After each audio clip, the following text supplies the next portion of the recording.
В январе 2023 года Ксении Евженко поставили диагноз лимфома Ходжкина. Это злокачественное заболевание лимфатической системы. Девушка сразу вместе со своей семьей отправилась на лечение в Турцию, но, к сожалению, форма лимфомы у девушки оказалась достаточно агрессивной и рецидивирующей. Я прошла в Бишкеке 5 курсов химиотерапии, но, к сожалению, лечение перестало помогать и за месяц чуть не убило меня. В течение 3 недель я находилась в отделении паллиативной помощи. Врачи только разводили руками. Мы были вынуждены искать лечение за рубежом, и нас согласилась принять одна клиника в Турции.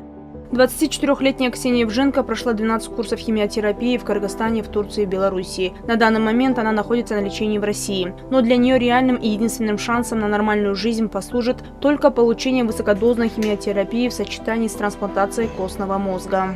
Теперь мой единственный реальный, неэфемерный шанс выйти в полную ремиссию – это высокодозная химиотерапия новая в сочетании с трансплантацией костного мозга. За 2 года лечения семья нашей героини продали все, что у них было. На сегодняшний день для получения химиотерапии Ксении требуется 1 600 000 рублей. Это примерно 11 тысяч долларов. По словам ее матери, Ксения каждый день борется за свою жизнь. Но чтобы вернуться к полноценной жизни, ей необходима ваша помощь. Ведь у семьи уже нет возможности найти столь важную для них сумму. Сейчас вот лечимся. Но она молодец, она борется.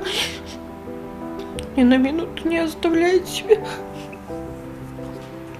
Сейчас рядом находится с ней моя дочь, средняя, помогает ей перед отдыхом курс терапии. Да, это только за химиотерапию, но... Операцию сделаете? Нет, операцию пока делать не будет, потому что она не выходит у меня в ремиссию. Уважаемые кыргызстанцы, если вы хотите помочь совсем молодой Ксении Евженко пройти лечение и дать возможность на полное исцеление, то ту или иную сумму вы можете отправить на реквизиты, которые видите на своих экранах. Рахат Батырбекова, Жакшылык Исаков, ЛТР Бишкек.